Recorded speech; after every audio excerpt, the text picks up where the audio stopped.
सभी भाई बहनों को नव वर्ष 2023 की हार्दिक शुभकामनाएं। भगवान से उम्मीद करते हैं कि आपकी इस साल जॉब अवश्य लग जाए। तो आज हम 1 जनवरी 2023 का करंट अफेयर्स पढ़ने जा रहे हैं। चलिए शुरू करते हैं।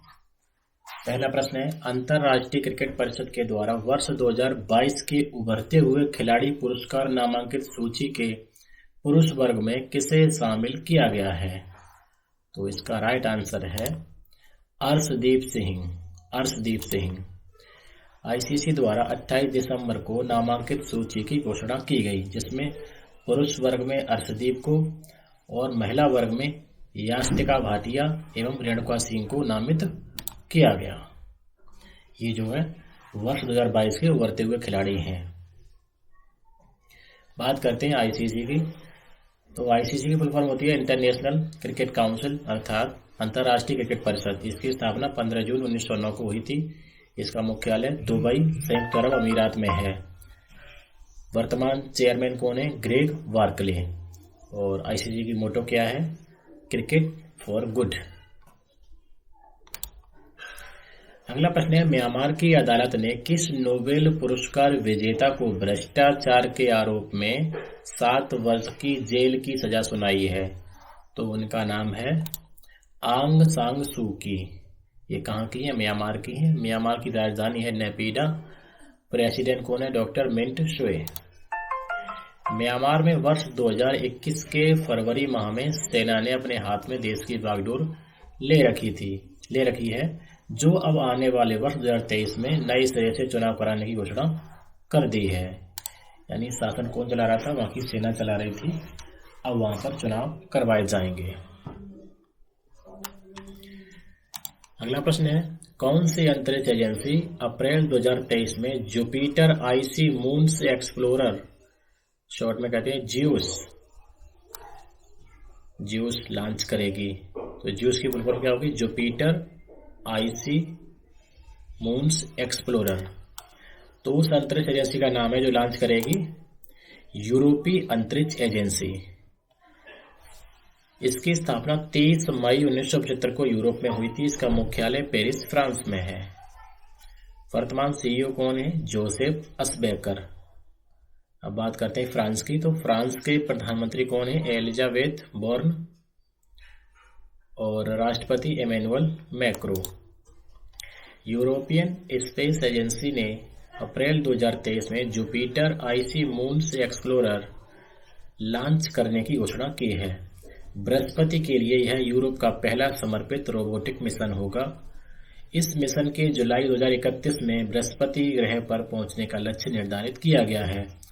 मिशन बृहस्पति के चारों ओर की कक्षा में प्रवेश करेगा और इसके बड़े बर्फीले चंद्रमाओं यूरोपा, गैनीमेड और कैलिस्टो के कई फ्लाई बाई प्रदर्शन करेगा। चंद्रमा के 4 चक्कर लगाने के बाद यह ज्यूस मिशन गैनीमेड के चारों ओर कक्षा में प्रवेश करेगा, जो कि हमारे सौर मंडल का सबसे बड़ा चंद्रमा है। चंद्रमा मीन्स उसका उपग्रह। किसी अन्य ग्रह के चंद्रमा के चारों ओर कक्षा तक पहुंचने वाला पहला अंतरिक्ष यान बन जाएगा। तो ये प्रश्न बहुत महत्वपूर्ण है। इसके आने की संभावना अधिक है। अगला प्रश्न देखते हैं। हाल ही में अमेरिकी उपराष्ट्रपति कमला हैरिस ने किसे राष्ट्रीय अंतरिक्ष परिषद सलाहकार समूह में नामित किया है? तो नामित होने वाले कौन हैं? राजीव बाध्याल। बात करते हैं अमेरिका की। राजधानी Washington DC. President Joe Biden. उपराष्ट्रपति कौन है? कमला हैरिस। तो राजीव बाध्याल को अमेरिका के उपराष्ट्रपति ने अंतरिक्ष सलाहकार समूह में नामित 30 अंतरिक्ष विशेषज्ञों की सूची में इनको भी नामित कर लिया है।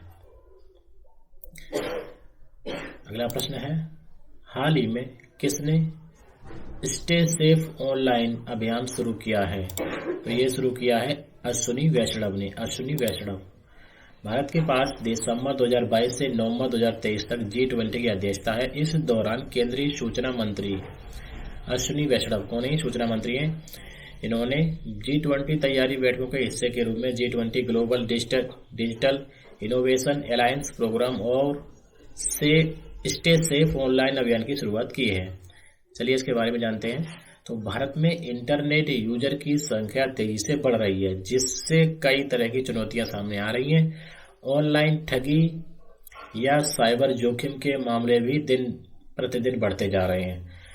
नागरिकों के सोशल मीडिया प्लेटफॉर्म के व्यापक उपयोग और डिजिटल भुगतान को तेजी से अपनाने के कारण साइबर क्राइम के मामले भी बढ़ रहे हैं।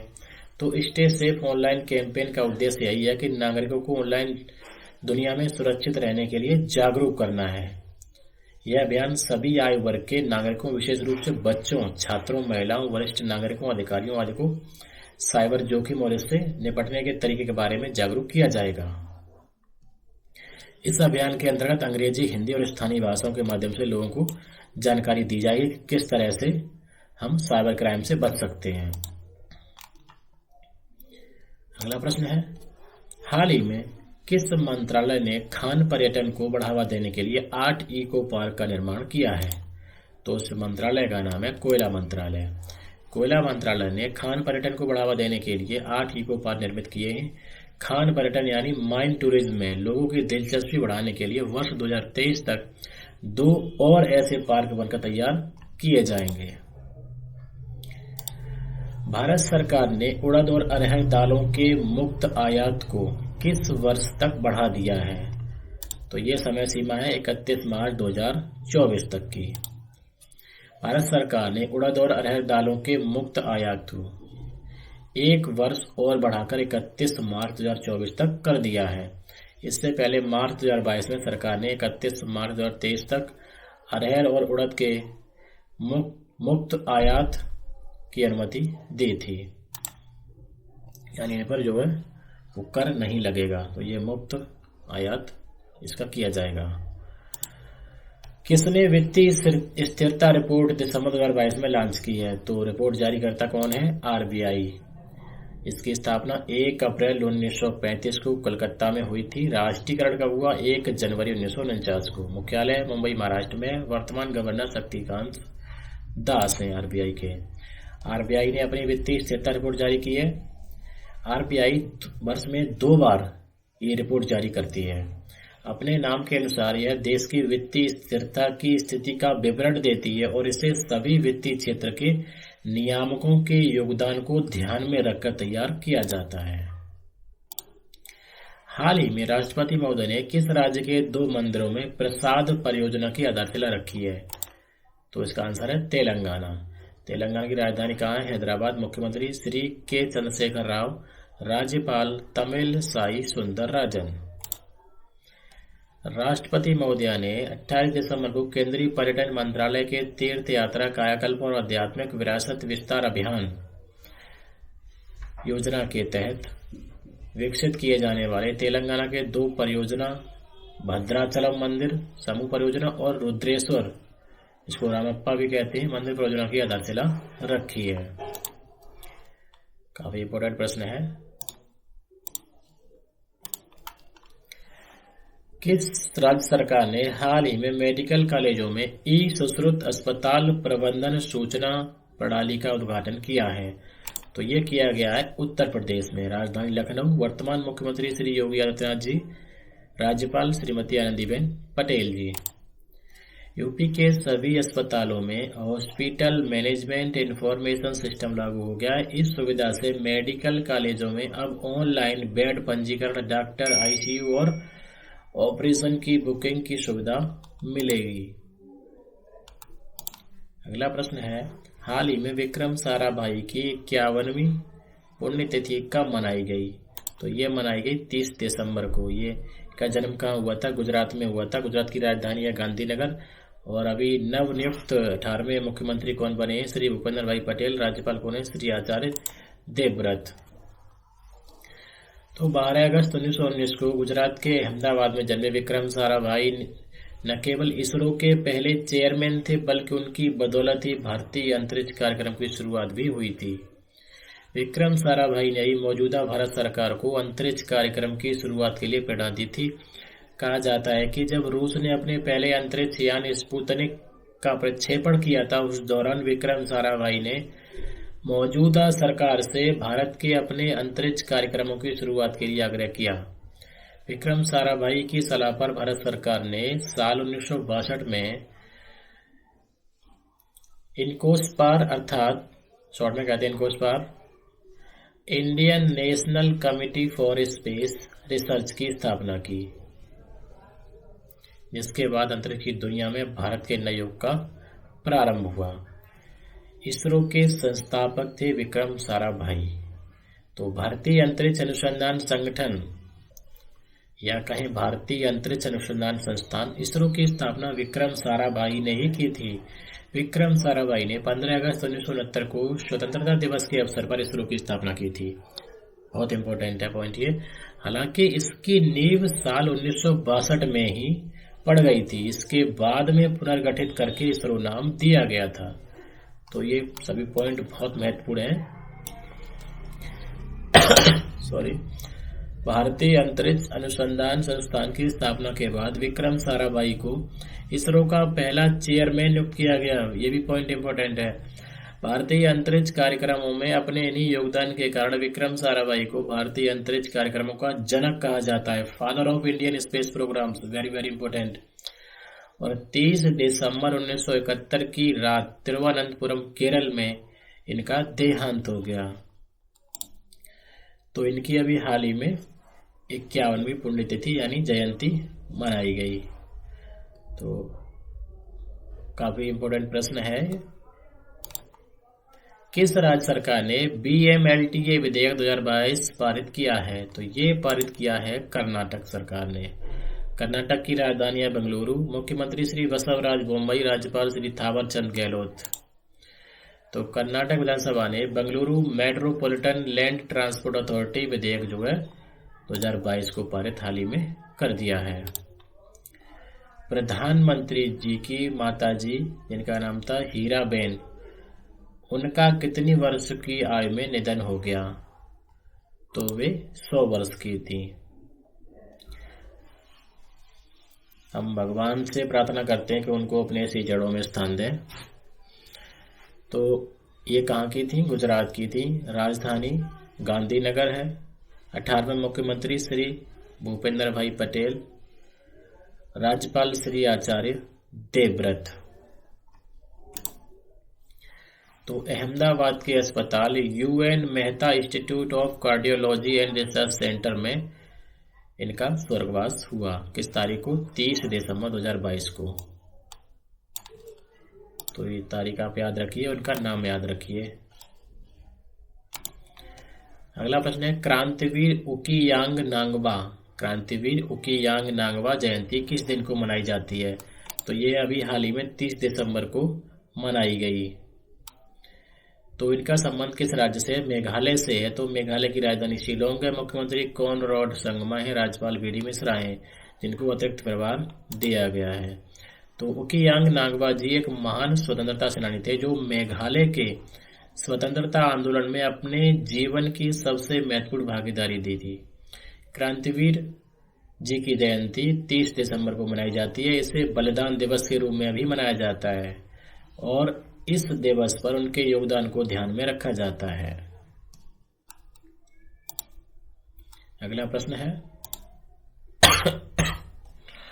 हाल ही में किस आक्रामक प्रजाति के प्रसार ने जलाशयों में झींगों के लिए खतरा पैदा कर दिया है? तो उस प्रजाति का नाम है सीप। चलिए डिटेल में जानते हैं। तो लिकट और एनोर, सॉरी लिकट नहीं है, कालीकट हो सकता है, ये थोड़ा गलत टाइप हो गया है। एनोर कहाँ है? तमिलनाडु में। तो वहां के जो मछुआरे हैं उन्होंने सीपियों की एक आक्रामक प्रजाति के प्रसार पर चिंता जताई है, जो दोनों जल निकायों के झींगों के लिए खतरा बन गई है। यानी इसकी संख्या लगातार बढ़ती जा रही है। इससे क्या हो गया? झींगों के लिए खतरा बढ़ गया है।